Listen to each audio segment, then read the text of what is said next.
Hello students, how are you all? I welcome you all on Suraj Education Group, and today we will continue our chapter Theory Base of Accounting. We are following the book NCERT.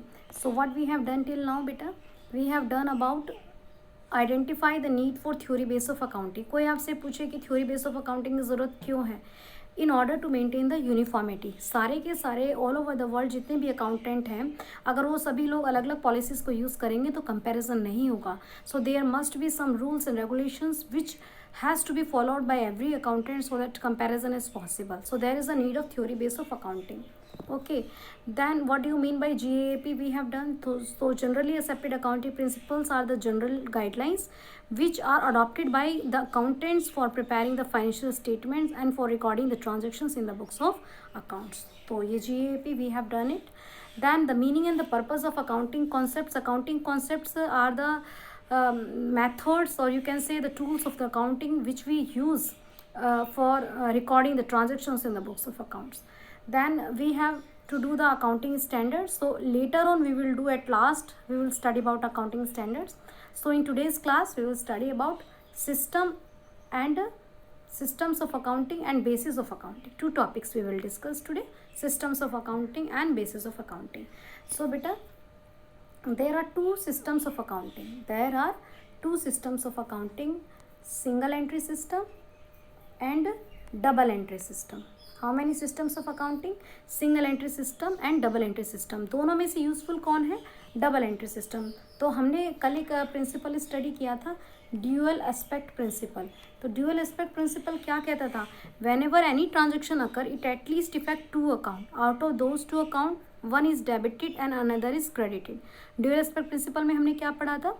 that whenever any transaction occur it at least affect two accounts, one is debited another is credited. दो से ज़्यादा account भी इसमें effect हो सकते हैं.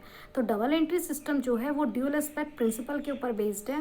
According to double entry system, listen carefully, according to double entry system whenever any transaction occurs it at least affect two accounts. Out of those two accounts one account is debited and another is credited. Double entry system को ही all over the world, all over the India apply करते हैं, use करते हैं ताकि results comparison हो सके. Okay, सो double entry system एक कंप्लीट रिकॉर्ड है. देन आपका आता है बेटा सिंगल एंट्री सिस्टम.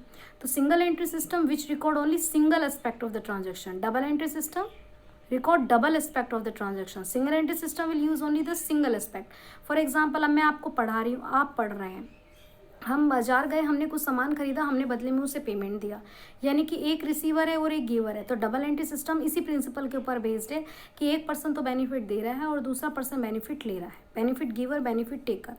लेकिन single aspect principle single entry system में केवल हम ट्रांजेक्शन का एक ही अफेक्ट को रिकॉर्ड करेंगे, that is single aspect will be recorded. So double entry system क्या है? कंप्लीट सिस्टम है. और सिंगल एंट्री सिस्टम क्या है? इनकम्प्लीट. जो हमारा कंपनीज एक्ट है वो डबल एंट्री सिस्टम को रिकॉग्नाइज करता है. डबल एंट्री सिस्टम को सभी लोग यूज़ करते हैं, सिंगल एंट्री सिस्टम यूज़ नहीं करते हैं. सिंगल एंट्री सिस्टम इनकम्प्लीट है और ये केवल वही यूज़ करते हैं जिनका मोस्टली काम कैश पर होता है. लेकिन डबल एंट्री सिस्टम सभी लोग यूज़ करते हैं. Every person, every businessman will use the double entry system. Double entry system और सिंगल एंट्री सिस्टम में डबल एंट्री सिस्टम ज़्यादा यूज़ में आता है, सिंगल एंट्री सिस्टम बहुत ही कम ऑर्गेनाइजेशन यूज़ करती है. सिंगल एंट्री सिस्टम में हम केवल कुछ ही अकाउंट्स बनाते हैं, लेकिन डबल एंट्री सिस्टम में हम सभी तरह के अकाउंट्स को प्रिपेयर करते हैं. तो आप थोड़ा सा देखिए. Systems of accounting. The systems of recording transactions in the books of accounts are generally classified into two types. दो तरह के सिस्टम है, double entry system, single entry system. Double entry system, double entry system is based on the principle of dual aspect. किस principle के ऊपर based है? Dual aspect. क्या बोलता है? That every transaction affect two accounts, receiving of a benefit and giving of a benefit. Each transaction involves two और more accounts, दो या दो से ज़्यादा अकाउंट्स होंगे, and is recorded at different places. The basic principle followed is that every debit must have a corresponding credit. जहाँ पे भी डेबिट होगा वहाँ क्रेडिट होगा, जहाँ पर भी क्रेडिट होगा वहाँ पे डेबिट होगा. So it's a complete record. Then comes on single entry.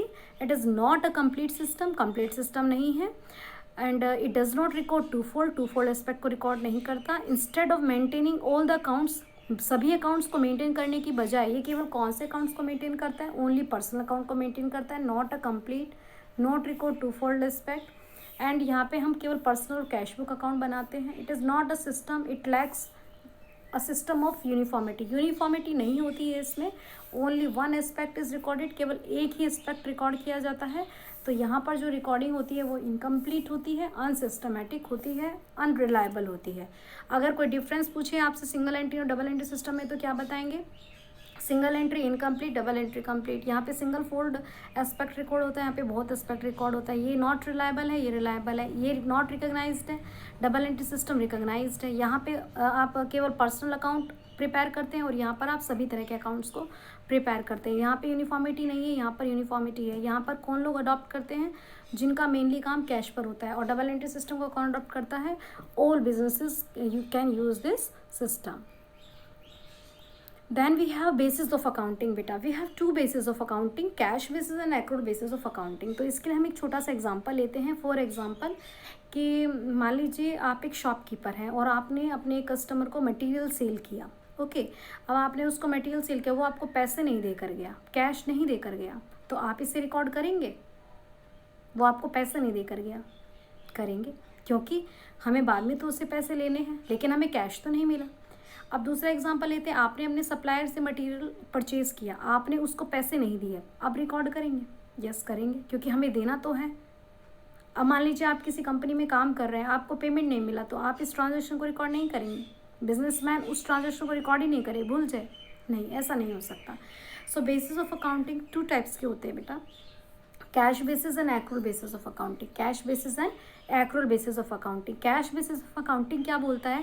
That only those transactions and events are recorded in the books of accounts for which we pay cash और receives cash. Cash basis के हिसाब से केवल उन्हीं transactions को books of accounts में लिखिए जिनसे आपको कैश मिला है या आप कैश देंगे। लेकिन ये तो इनकम्प्लीट सिस्टम है, क्योंकि बहुत सारी ऐसी ट्रांजेक्शन्स होती हैं बिजनेस में जिसमें आपको ना तो कैश मिलता है ना आप देते हैं। तो हम एक्रूअल बेसिस ऑफ सिस्टम को अडॉप्ट करेंगे।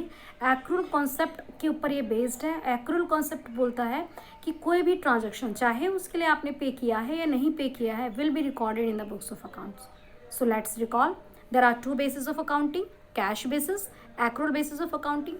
Cash basis of accounting says that a transaction should be recorded in the book of accounts only when you receive cash or pay cash. And accrual basis of accounting says that a transaction should be recorded in the books of accounts. It is not necessary that you are receiving the payment or not. It will be recorded on the basis of accrual. Okay. Now let's look at the definition. Under the accrual basis, revenues or costs are recognized in the period in which they incur rather than whether they are paid or not. Accrual basis में कोई भी expense है या income है, आपको कब recognise करनी है? जब वो अकर हुई है, जब वो ट्रांजैक्शन हुई है। ज़रूरी नहीं है कि आपने वो पे किया है या नहीं। ठीक है, अब डिफरेंस देखिए। Recording of cash and cash transaction. Cash basis में कैसी ट्रांजेक्शन होंगी? ओनली कैश ट्रांजेक्शन्स होंगी। और यहाँ पर कौन सी होंगी? Both cash as well as credit. Recording of income, यहाँ पर कौन सी इनकम रिकॉर्ड होगी? Income which we are received in cash, but यहाँ पर चाहे रिसीव किया हो कैश या नहीं किया हो। रिकॉर्डिंग ऑफ एक्सपेंस, यहाँ पे कौन से एक्सपेंस? जो आपने पे किए हैं, यहाँ पे चाहे पे किए हो या नहीं पे किए हो। आउटस्टैंडिंग एक्सपेंस, आउटस्टैंडिंग एक्सपेंसेस होते हैं बेटा expenses due but not paid. Expenses due but not paid, जैसे कि आपने पूरे मंथ मिल्क तो पी लिया लेकिन उसका बिल पे नहीं किया, तो वो आउटस्टैंडिंग एक्सपेंस है। प्रीपेड एडवांस है। प्रीपेड का मतलब क्या होता है? एडवांस। एक्रूड का मतलब है ऐसी इनकम जो मिली नहीं है, जैसे कोरोना के टाइम पर सैलरी नहीं मिल रही है लोगों को, तो वो एक्रूड इनकम है। अर्न तो कर ली है लेकिन मिली नहीं है। कई बार एडवांस में भी मिल जाती है, जैसे कि आज के टाइम में डॉक्टर्स को मिल रही है, पुलिस को मिल रही है 6 मंथ्स का एडवांस पेमेंट। तो expenses, outstanding expenses, expenses due but not paid. अब जब पेड ही नहीं है तो कैश बेसिस में नहीं आएगा, एक्रूअल में आएगा। प्रीपेड का काम कैश बेसिस में आ जाएगा। तो यहाँ पर ये ट्रीटमेंट नहीं करता है, यहाँ पे ट्रीटमेंट होगा। कैपिटल और revenue nature item, this basis does not make a difference. Capital और रेवेन्यू नेचर के आइटम में यहाँ कोई फ़र्क नहीं होगा, लेकिन यहाँ पर फ़र्क होता है। कैपिटल नेचर की आइटम होती हैं कैपिटल, जैसे कि जो कभी कभी हम करते हैं, जैसे कि असेट्स।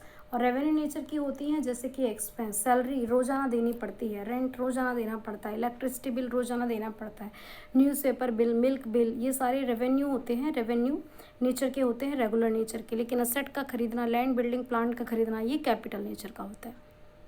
तो ये कैश बेसिस डिफरेंस नहीं करता, लेकिन एक्रूअल बेसिस करता है। लीगल पोजीशन, इसे कंपनीज एक्ट रिकॉग्नाइज नहीं करता, लेकिन एक्रूल बेसिस को रिकॉग्नाइज करता है। ट्रू प्रॉफिट लॉस कैलकुलेट करने में कैश बेसिस हेल्प नहीं करता है और एक्रूल बेसिस करता है। सुटेबिलिटी, ये केवल किन लोगों के लिए सुटेबल है? जिनका मोस्टली काम किस पर होता है? कैश पर, डॉक्टर, लॉयर्स। लेकिन ये सभी बिजनेसेस के लिए होता है जिनका मेन मकसद प्रॉफिट करना होता है। I hope you understand